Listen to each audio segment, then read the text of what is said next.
Hi everyone, ഐ+ന്റെ പുതിയൊരു വീഡിയോയിലേക്ക് എല്ലാ പ്രിയപ്പെട്ടവർക്കും സ്വാഗതം.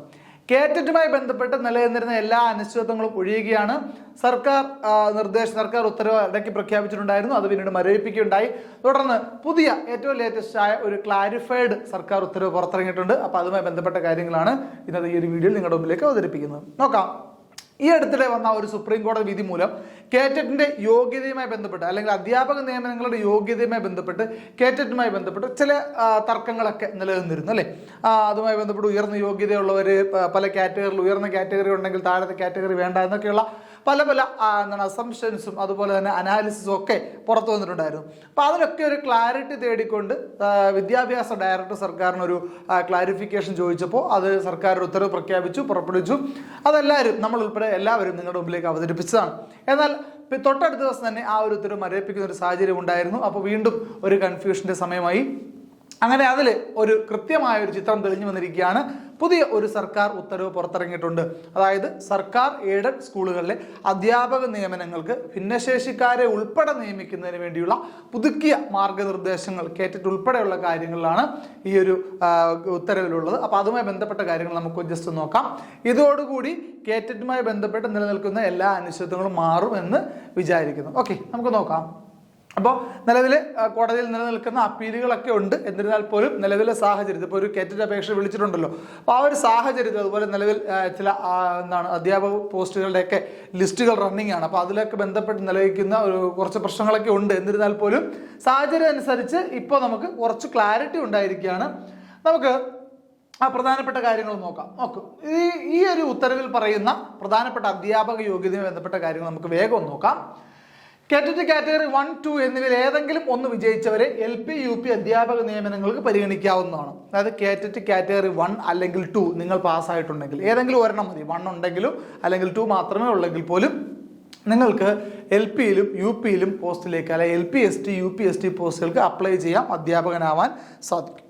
അപ്പോൾ ഇത് സർക്കാർ സ്കൂളിലേക്ക് വേണ്ടി മാത്രമല്ല, എയ്ഡഡ് സ്കൂളുകളിൽ നേരിട്ടുള്ള നിയമനങ്ങൾക്ക് ഉൾപ്പെടെ ബാധകമായിട്ടുള്ള കാര്യമാണെന്നുള്ളത്, അതുപോലെ തന്നെ ഭിന്നശേഷിക്കാർക്ക് കൂടി ബാധകമായിട്ടുള്ള കാര്യമാണെന്നുള്ള കാര്യം ഓർക്ക്. ഇതിന് മറ്റൊരു ഇളവുകളൊന്നും തന്നെ ഉണ്ടായിരിക്കുന്നതല്ല. ഓക്കെ, ഈ കാറ്റഗറി 1 2 എന്നുള്ളൊരു കുറച്ചുകൂടെ ക്ലാരിറ്റി വരുത്തി കഴിഞ്ഞാൽ DLED അല്ലെങ്കിൽ പണ്ടത്തെ TTC ഒക്കെ പാസ്സായിട്ടുള്ള ആൾക്കാരെ സംബന്ധിച്ച് കാറ്റഗറി 1 ഉണ്ടെങ്കിൽ അവർക്ക് LP യുടെ പരീക്ഷയും UP യുടെ പരീക്ഷയും എഴുതാൻ സാധിക്കുന്നതാണ്. ഓട്ടെ, അപ്പോൾ അവർക്ക് കാറ്റഗറി 2ന്റെ എക്സാം എഴുതാൻ സാധിക്കും. അവർക്ക് കാറ്റഗറി 2 ഇല്ലെങ്കിൽ പോലും UP ക്ക് അപ്ലൈ ചെയ്യാൻ സാധിക്കും DLEDകാരാണെങ്കിൽ. ഓക്കെ, അതുപോലെ അപ്പോൾ LP പഠിപ്പിക്കുന്ന അല്ലെങ്കിൽ DLED പാസ്സായിട്ടുള്ള ഒരാൾ കാറ്റഗറി 2 മാത്രമുള്ള ഒരാളാണെങ്കിൽ 1 ഇല്ലെങ്കിൽ പോലും LP യിൽ എക്സാം എഴുതാൻ സാധിക്കുകയും ചെയ്യും. ഓക്കെ, ക്ലിയർ ആണല്ലോ.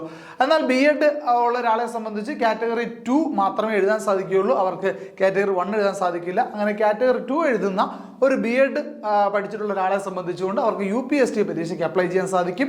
കാറ്റഗറി 2 ഉണ്ടെങ്കിലും അവർക്ക് LP എഴുതാൻ സാധിക്കുന്നില്ല. കാരണം അറിയാമല്ലോ, LPST പോസ്റ്റിന് വേണ്ടുന്ന ക്വാളിഫിക്കേഷൻ DLED ആണ് അല്ലെങ്കിൽ TTC ആണ്. അപ്പോൾ അതുകൊണ്ട് തന്നെ BEd ഉള്ള ഒരാൾക്ക് UPST കാറ്റഗറി 2 ഉണ്ടെങ്കിൽ അപ്ലൈ ചെയ്യാം. അതുപോലെ DLED അല്ലെങ്കിൽ TTC ഉള്ള ഒരാൾക്ക് കാറ്റഗറി 1 or 2 ഏതെങ്കിലും ഒന്ന് മാത്രം ഉണ്ടെങ്കിൽ പോലും 2 ടെസ്റ്റിനും അപ്ലൈ ചെയ്യാൻ സാധിക്കും എന്നുള്ളതാണ് ഒന്നാമത്തെ പോയിന്റ്. ഓക്കെ, കേറ്ററ്റ് കാറ്റഗറി 3 യോഗ്യത നേടിയവരെ ഹൈസ്കൂൾ അധ്യാപക നിയമനങ്ങൾക്ക് പരിഗണിച്ചാൽ മതിയാകും. അപ്പോൾ നോക്കിയേ, കേറ്ററ്റ് കാറ്റഗറി 3 യോഗ്യത നേടിയവരെ ഹൈസ്കൂൾ അധ്യാപക നിയമനങ്ങൾക്ക് പരിഗണിച്ചാൽ മതിയാകും. ഇവിടെയാണ് ഏറ്റവും പ്രധാനപ്പെട്ട കാര്യം നിലനിൽക്കുന്നത്.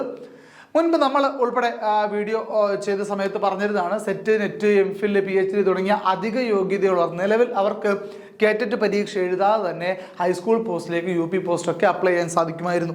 അപ്പോൾ കാരണം അത് ഉയർന്ന യോഗ്യതയാണെന്നുള്ളൊരു കൺസിഡറേഷൻ കൊടുത്തിട്ടുണ്ട്. കേറ്ററ്റിൻ്റെ നോട്ടിഫിക്കേഷൻ ഉൾപ്പെടെ പ്രത്യേകം ആ ഒരു ഇളവ് നൽകുന്നതുമായി ബന്ധപ്പെട്ട കാര്യങ്ങൾ സൂചിപ്പിച്ചിട്ടുണ്ടാവും. എന്നാൽ ഇപ്പോഴത്തെ സാഹചര്യത്തിൽ ഹൈസ്കൂൾ അധ്യാപകനായി നിയമിക്കപ്പെടണമെങ്കിൽ അല്ലെങ്കിൽ ആ ഒരു പോസ്റ്റിന് അപ്ലൈ ചെയ്യണമെങ്കിൽ കേറ്ററ്റ് 3 നിർബന്ധമായും നിങ്ങൾ പാസ്സായിട്ടുണ്ടാകണം എന്നുള്ളതാണ് ഇവിടുത്തെ ഏറ്റവും പ്രധാനപ്പെട്ട കാര്യം. പിന്നെ സെറ്റ് ഉണ്ടെങ്കിലോ നെറ്റ് ഉണ്ടെങ്കിലോ MPhil ഉണ്ടെങ്കിലോ PhD ഉണ്ടെങ്കിലോ എന്തുണ്ടെങ്കിലും ഇനി ഹൈസ്കൂൾ പരീക്ഷ എഴുതണമെങ്കിൽ അല്ലെങ്കിൽ ഹൈസ്കൂൾ അധ്യാപകനായി നിയമിക്കപ്പെടണമെങ്കിൽ കേറ്ററ്റ് കാറ്റഗറി 3 മസ്റ്റ് ആണെന്നുള്ളതാണ് ഇവിടുന്ന് പ്രധാനമായും മനസ്സിലാക്കേണ്ടത്. അപ്പോൾ ഉയർന്ന യോഗ്യത കേറ്ററ്റിനെ ബാധിക്കുന്നില്ല എന്നാണ് മനസ്സിലാക്കേണ്ടത്. ഓക്കെ, പ്രൈമറി വിഭാഗത്തിലെ ഭാഷാധ്യാപക നിയമനത്തിന് സ്പെഷ്യലിസ്റ്റ് അധ്യാപക നിയമനത്തിന് കേറ്ററ്റ് കാറ്റഗറി 4 യോഗ്യത നേടിയ ഉദ്യോഗാർത്ഥികളെ പരിഗണിച്ചാൽ മതിയാകും. കേറ്ററ്റ് കാറ്റഗറി 4 അറിയാമല്ലോ, ഭാഷാധ്യാപകർ, അതുപോലെ സ്വിംഗ്, അതുപോലെ ഡാൻസ്, മ്യൂസിക് തുടങ്ങി അങ്ങനെയൊക്കെയുള്ള ഫിസിക്കൽ എഡ്യൂക്കേഷൻ തുടങ്ങിയ അധ്യാപകർക്ക് വേണ്ടി നടത്തുന്ന ഒരു കാറ്റഗറിയാണ് എന്ന് പറയുന്നത് കാറ്റഗറി 4 എന്ന് പറയുന്നത്.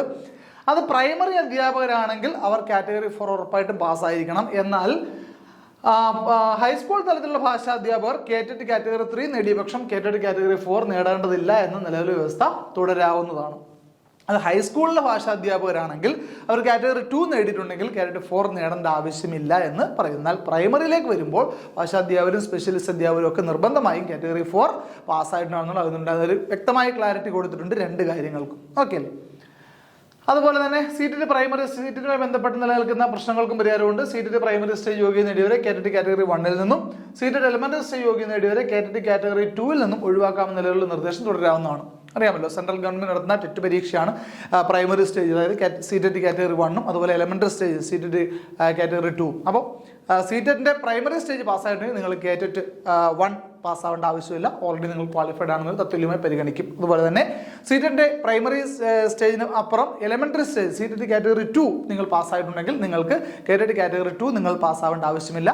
അതിനും തത്തുല്യമായിട്ട് അതിനെ അംഗീകരിക്കാൻ സാധിക്കുന്നതാണെന്നുള്ള നിലവിലെ വ്യവസ്ഥ തുടരാവുന്നതാണ്. ആ വ്യവസ്ഥ ഇപ്പോഴും ഉണ്ട്, അത് തുടരാവുന്നതാണ്. അതിന് പ്രശ്നങ്ങളൊന്നുമില്ല, ബുദ്ധിമുട്ടൊന്നും ഉണ്ടാവുന്നില്ല. ഓക്കെ, അപ്പോൾ ഇത്തരം കാര്യങ്ങളാണ് ഇതിൻ്റെ അകത്ത് ഉള്ളതെന്നുള്ളതാണ്. ഇനി പ്രധാനമായിട്ട് ശ്രദ്ധിക്കേണ്ടത് ഈ കാര്യം ആരെയൊക്കെ ബാധിക്കുമെന്ന് ചോദിച്ചാൽ സർക്കാർ സ്കൂളുകളിലെ അധ്യാപക നിയമനങ്ങൾക്കും എയ്ഡഡ് സ്കൂളിൽ മാനേജ്മെന്റ് നേരിട്ട് നടത്തുന്ന നിയമനങ്ങൾക്കും അതുപോലെ തന്നെ സർക്കാർ എയ്ഡഡ് സ്കൂളുകളിൽ ഭിന്നശേഷിക്കാരായ അധ്യാപകരെ നിയമിക്കുന്നതിനുൾപ്പെടെ ഈ മാനദണ്ഡങ്ങൾ പാലിക്കപ്പെടേണ്ടതായിട്ടുണ്ടെന്നുള്ളതാണ് ഏറ്റവും പ്രധാനപ്പെട്ട കാര്യം.